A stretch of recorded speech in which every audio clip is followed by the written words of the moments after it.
Le premier tome ou le premier épisode d'une œuvre est souvent important. C'est la meilleure impression que l'on peut avoir. C'est ce que l'on analysera dans cette vidéo. Bonjour et bienvenue sur Manga Adaptation. Depuis les temps anciens, il existe des rumeurs concernant des démons mangeurs d'hommes qui se cachent dans les bois. La légende raconte aussi qu'un tueur de démons déambule la nuit, chassant ces démons assoiffés de sang. Depuis la mort de son père, Tanjiro a pris sur lui pour subvenir aux besoins de sa famille.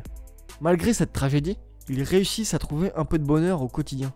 Cependant, ce peu de bonheur se retrouve détruit le jour où Tanjiro découvre que sa famille s'est fait massacrer et que la seule survivante, sa sœur Nezuko, est devenue un démon. À sa grande surprise, Nezuko montre encore des signes d'émotion et de pensée humaine.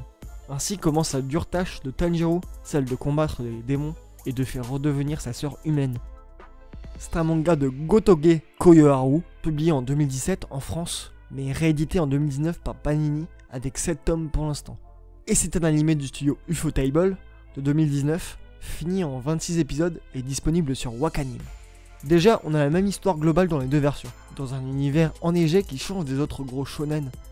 D'ailleurs, on installe le danger à travers même le décor et l'univers.